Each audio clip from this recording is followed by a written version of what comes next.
권대석 박사님 안녕하십니까? 예, 안녕하십니까? 예, 정말 딱 뵙기도 우리 천재 같으세요. 아유, 공부 무지하게 잘하셨죠? 뭐 공부 조금 잘했죠. 예, 공부 조금이 아니고 굉장히 많이 잘하셨던 것 같은데. 아이고, 잘하는 사람은 1년에도 몇천 명씩 저보다 공부 잘하는 사람들이 많으니까. 예, 그런데 어떻게 보면은 클라우드 컴퓨팅을 이용해서 슈퍼컴퓨터를 만드는 거, 그건 이제 한국의 최초로 개념을 개발하신 거죠. 정확히는 PC 같은 걸 모아서 슈퍼컴퓨터를 만드는 거를 제가 연구를 했죠. 그럼 그게 이제 어떻게 보면 티끌모아 태산이라고 우리가 이야기할 수 있는 건가요? 네, 그렇습니다. 그러면 돈 많이 안 들이고 슈퍼컴을 만들 수 있다는 건데. 예. 그럼 돈을 많이 안 들이고 아주 큰 걸 만들 수 있으면 그걸 만드는 사람은 돈을 많이 버는 거잖아요. 그럴 거라고 생각해서 사업을 시작을 했는데 네. 의외로 그게 그렇게 큰 돈은 못 벌었네요. 예. 그러면 서울대학교에 그때 졸업하신 과가 서울대 계산통계학과, 계산통계학과. 전산과학 전공이었고 99년에 졸업했습니다. 예, 99년에 그러면은 박사학위를 받았어요. 박사학위까지. 훌륭하십니다. 그리고 회사는 언제 만드신 거예요? 회사는 2000년에 그 선후배들이랑 같이 창업을 했고요. 예. 그래서 지금 14년째 하고 있습니다. 14년. 예. 14년 동안 굉장히 많은 우여곡절을 겪으셨습니까? 아니면 순탄하게 이렇게 잘 이끌어 오셨습니까? 그 뭐 공부만 하던 사람들이 회사를 차리니까 아무래도 사업적 감각도 없고 또 국내에서는 신기술이나 아니면 중소기업이 그 주류 기술이나 주류 시장에 들어가기도 어렵고 그래서 쉽지는 않았습니다. 그 직원이 몇 명이세요? 직원 한 30명 정도고요. 그럼 직원 30분이서 14년 동안 사업을 하셨으면 굉장히 많은 성과들을 내셨어야지 유지할 수 있는 거거든요. 회사가 10년을 이렇게 유지한다는 게 쉽진 않은데 그다음 주로 어떤 일들을 많이 하셨습니까? 주로 뭐 우스갯소리를 하자면은 그 기업들이 큰 돈 써서 하다가 안 되는 예. 그 어려운 일들이 주로 저희한테 옵니다. 어. 그 시간이 너무 오래 걸려서 시간 내에 일이 안 끝난다라거나 예. 아니면은 정상적으로 일을 처리하려니까 돈이 뭐 몇천억이 들게 생겨서 도저히 예산 내 일을 못 해내겠다라거나 예. 뭐 시간을 줄여야 되거나 아니면 생산성을 탁월하게 높여야 된다거나 이런 경우에 이제 저희한테 일이 오게 되고 그 대부분 하다 안 된다는 건 가능한 모든 방법을 모든 자원과 예산을 다 써서 해본 다음에 저희한테 온다는 얘기라서 예. 그래서 저희한테는 대부분 예산이 없이 오시는 경우가 많죠. 근데 어려운 문제를 해결하고 예산은 그렇게 많이 못 받으셨으면 공부를 열심히 하신 거네요. 그렇습니다. 그 어떻게 네. 보면 10몇 년간 공부는 참 많이 했고 네. 그리고 외국에서도 경험하기 힘들 것 같은 그런 어려운 문제나 큰 문제들을 꽤 많이 해결해 봤다고 생각합니다. 예. 그 결과 나온 책이 클라우드와 슈퍼컴퓨팅이 이끄는 미래, 빅데이터 혁명이라는 이 책이네요. 예. 클라우드 컴퓨팅이 요즘 아주 유행하는 단어고 또 슈퍼컴퓨터도 상당히 어려운 단어고 그리고 빅데이터라는 단어도 어려운 단어입니다. 그래서 권 박사님 괜찮으시면 이 세 가지 개념을 좀 간략하게 설명을 좀 해주셨으면 합니다. 예.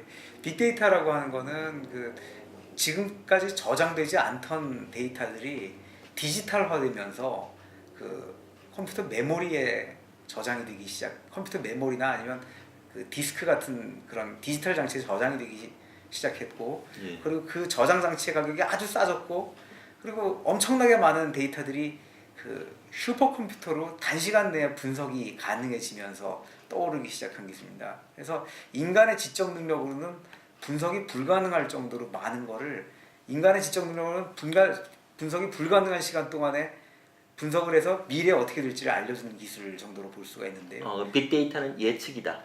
이렇게 볼 수 있습니까? 현실에 대한 통찰, 미래에 대한 예측이죠. 예. 현실에 대한 통찰, 미래에 대한 예측. 예, 이걸 그렇습니다. 빅데이터다. 예. 좋습니다. 그런데 그 거기에서 핵심적인 역할을 하는 게 슈퍼컴퓨터입니다. 네. 그러니까 슈퍼컴퓨터가 뭐 몇백억 몇천억짜리 생각하기 쉬운데 제가 박사학위 그걸로 받았습니다만 PC급 몇백만 원짜리 작은 컴퓨터를 몇백 대, 몇천 대, 몇만 대를 모아서 슈퍼컴퓨터를 만들 수 있게 되면서 네. 굉장히 저렴하게 슈퍼컴퓨터를 만들 수 있게 됐고 네. 덕택에 예전에는 빅데이터를 분석할 수 없었던 수준의 고성능 슈퍼컴퓨터를 저가격으로 만들 수 있게 되면서 네.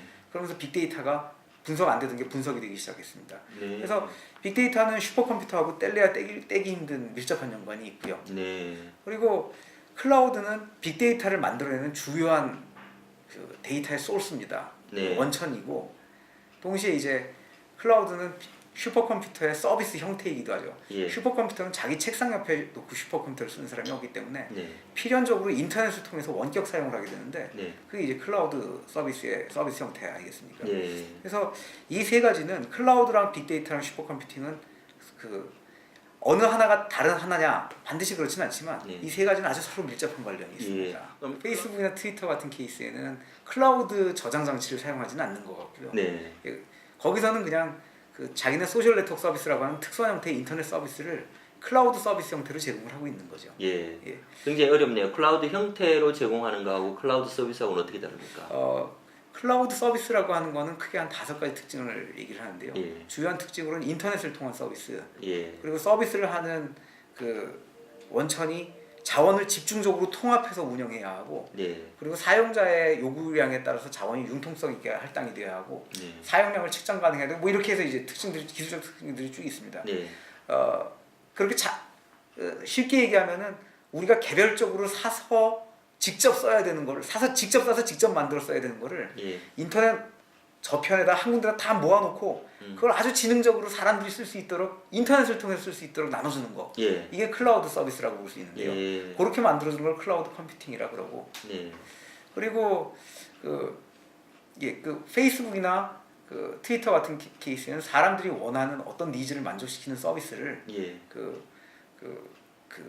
인터넷을 통해서 제공을 하고 있으니까 예. 일종의 클라우드 서비스라고 볼 수 있겠습니다. 예. 그리고 박사님 그러면은 클라우드 컴퓨팅, 클라우드 서비스가 이렇게 그 복잡하고 어려운 것 같은데 박사님 그동안 이렇게 그 사업을 하시면서 성공하셨던 케이스가 있습니까?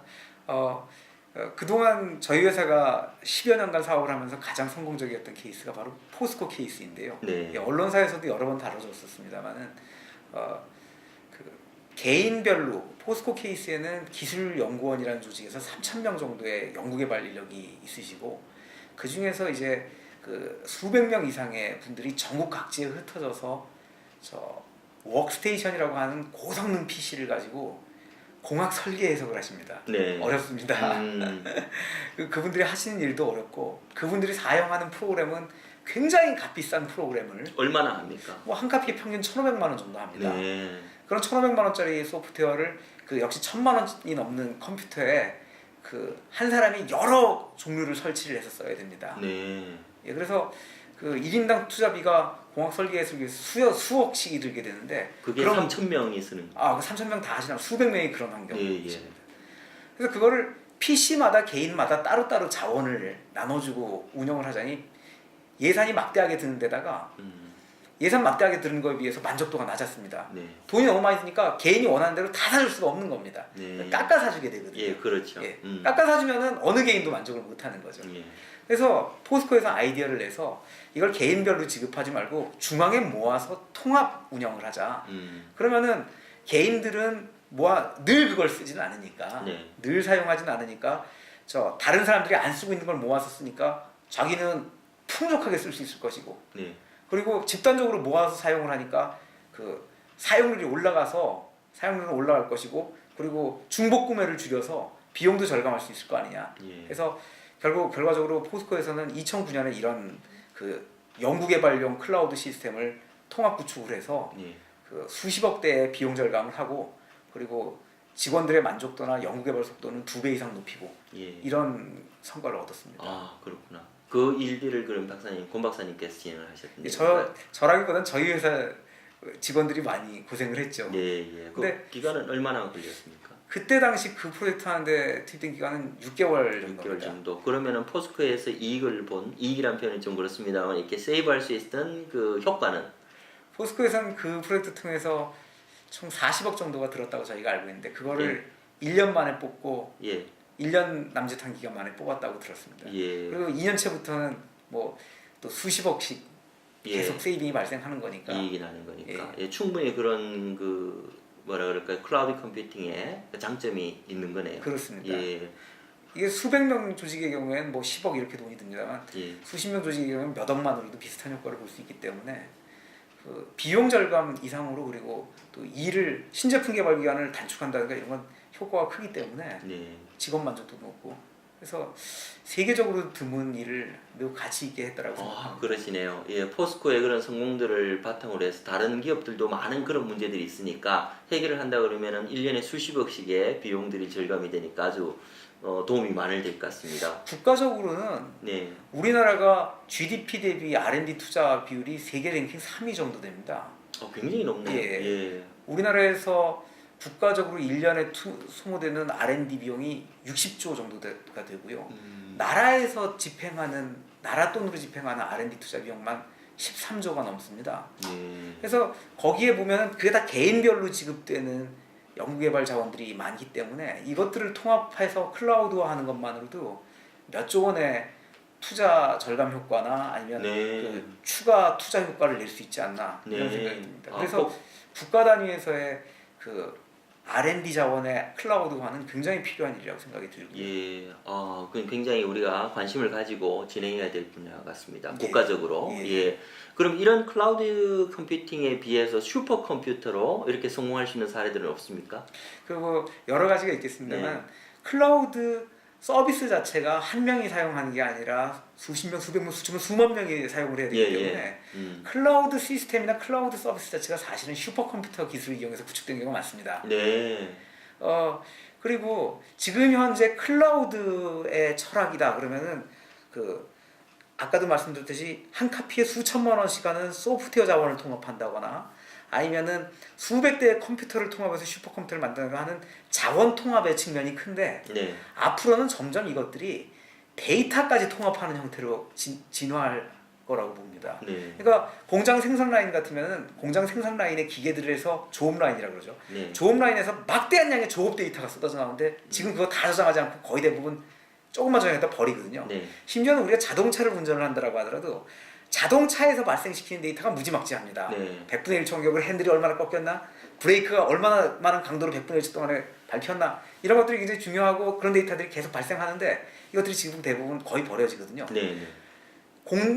그런 공장에서 발생하는 빅데이터라든가 아니면 자동차에서 생산되는 데이터라든가 의료계에서 생산되는 데이터라든가 이런 것들을 모아서 분석하고 자원화함으로써 그 생산 라인의 품질을 높인다든가 아니면 의료 서비스의 오진율을 떨어뜨린다거나 아니면 자동차에서 이제 자동운전 장치를 개발한다든가 아니면 보험료를 떨어뜨린다든가 하는 그런 형태의 아주 중요한 경제적 효과를 거둘 수 있을 거라고 생각합니다. 네. 이런 것들이 이제 국내 대기업에서도 시도해 볼 수 있는 거겠죠. 네. 제가 이제 책을 읽으면서 참 재밌었던 게 마이너리티 리포트에서 나오는 범죄 예측 시스템. 그것도 역시 슈퍼컴과 이 클라우드 시스템으로 가능하다. 이렇게 이제 적으셨던데 조금 재밌어서 설명을 해주셨으면 좋겠습니다. 사실 엄밀하게 말씀드려서 사실은 그거는 빅데이터 사례는 아닙니다. 예. 하지만 그 빅데이터라고 하는 게 반드시 그렇게 무지막지하게 큰 데이터일 필요는 예. 없다라고 생각해요. 저는. 예. 그러니까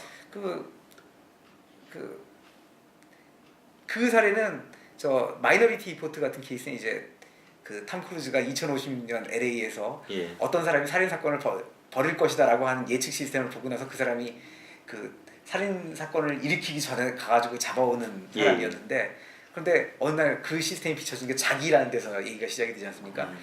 그런데 2056년까지 가지 않고도 미국 LA하고 산타크루즈 지역에서 비슷한 범죄 예방 시스템이 개발이 돼서 돌아갔습니다. 이미 구현이 됐습니다. 예. 그게 어떻게 예측이 가능합니까? 예, 그 조지 말러라는 분이 예. 그 지진이 발생한 지역에서 다음번 지진이 발생할 거를 예측하는 수학적 모델 전문가시셨거든요. 예. 그래서 마찬가지로 다음번 범죄가 또 그 자리에서 발생할 확률이라거나 아니면 유사 범죄가 발생할 유사 지역을 찾아주는 겁니다. 그래서 차량 절도범이나 자전거 절도범이나 뭐 가택 침입범 같은 경우에는 주인이 없는 상태에서 발생하는 범죄이기 때문에 굉장히 잡기가 어렵습니다. 그렇죠. 예. 근데 실제로 그분이 만든 인터넷 서비스가 프레드폴이라고 하는 서비스인데 PREDPOL 거기 들어가보면 이제 그 관심 지역에서 빨간색 사각형으로 어느 지역에서 가택 침입이 발생할 것이다 이런 식으로 찍어줍니다. 그래서 그거 이용해서 거기서 경찰이 기다리고 있다가 잡는 경우가 굉장히 많아지고 있다는 거죠. 그래요? 예.